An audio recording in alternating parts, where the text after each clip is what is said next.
All right, guys, let's talk about money. This is lesson two in module two. And today we're going to compound. So, last week you created a vision for your life and set some goals. And this week we're going to, initially, we were going to look at, go into your business stuff and your marketing stuff, but we're going to take a step back because I realized we need to talk about money first. We need to talk more specifically about how you feel about money, whether you're okay receiving money. You may notice that I'm putting certain emphasis on certain words, and that's because those are the words that typically trigger somebody. So, about a year ago, I was taking a course with a coach, and he talked about receiving, and it made me ill. Something about that word bothered me. I was not able to receive, I was not open to receive. This was really interesting. And I'd had a lot of financial success in business, but I'd also lost a lot of money back and forth. And I'm back and forth and up and down. I'm not going to claim to be an expert in money. I am not. I am an expert in business, and I've had a lot of financial success in business.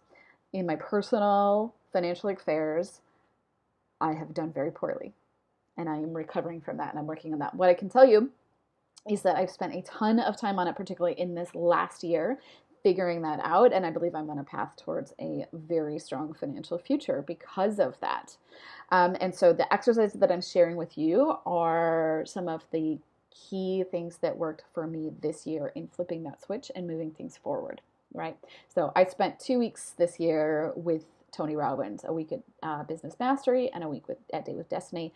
I also read about a dozen books relating to money, mindset, and riches and wealth from world experts. And I did something called the Millionaire Mindset Intensive. And I'm going to put a list of resources together for you at the end of the module so you can do some more on this stuff. But what I have learned is that your mindset is incredibly important in your ability to earn money and to hold on to money.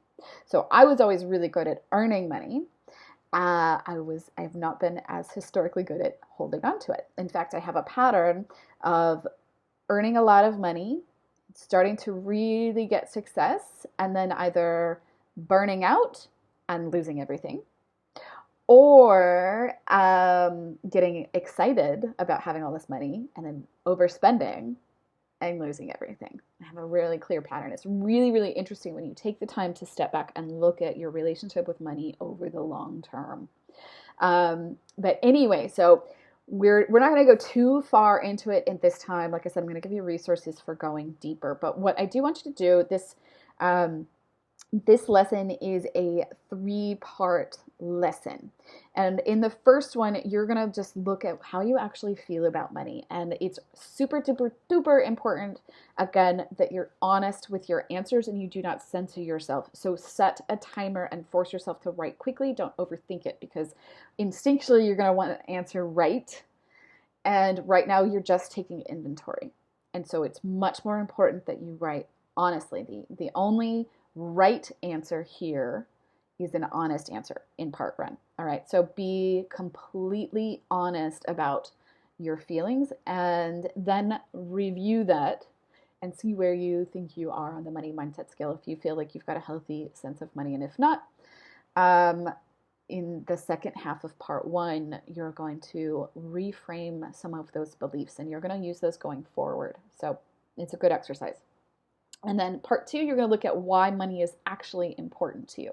So last week, you did a lot of visualization on about how you want to use money and create your life.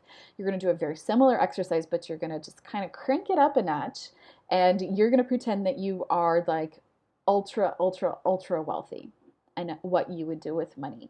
And again, you've got to suspend disbelief. Don't worry about where the money came from. Just you've got it, and this is what you would do with it if you had endless money. And once you have that, you're going to do two things. You're going to look at how things are really important to you and how that might relate to your personal values. Like maybe you'll see that money is really important to you because it allows you to take care of your family or your friends, or it allows you to contribute to the world, or it allows you to have more fun, and it allows you to take better care of yourself. Like one of the reasons that I want to make a lot of money is that I want to take care of my mother. My mom is 65, and I also don't want to end up like my mother. It's another one too. My mom is 65. Her husband is 75, and he still works 50 to 60 hours a week. And they live on his income and her Social Security. And it's awful. And I want to take care of them. I want to buy them a house. And right now I can't. But I'm working on that. So once you have that list and you see why money is important to you, it's gonna do a number of things, including kind of guiding you when you start to lose steam in your business, because that's occasionally going to happen. But it's also just going to give you a better idea of why money is not bad. Money is a tool, and it's a tool that can be used to solve a lot of problems. It doesn't having money. I love this quote. Having money doesn't take away your problems. It gives you better quality problems, and it allows you to solve problems with a check. That's from Dame DeGracio. So love that one. And then in part 3, you're going to look at why you deserve to be rich. And you're also going to look at whether that makes you really uncomfortable.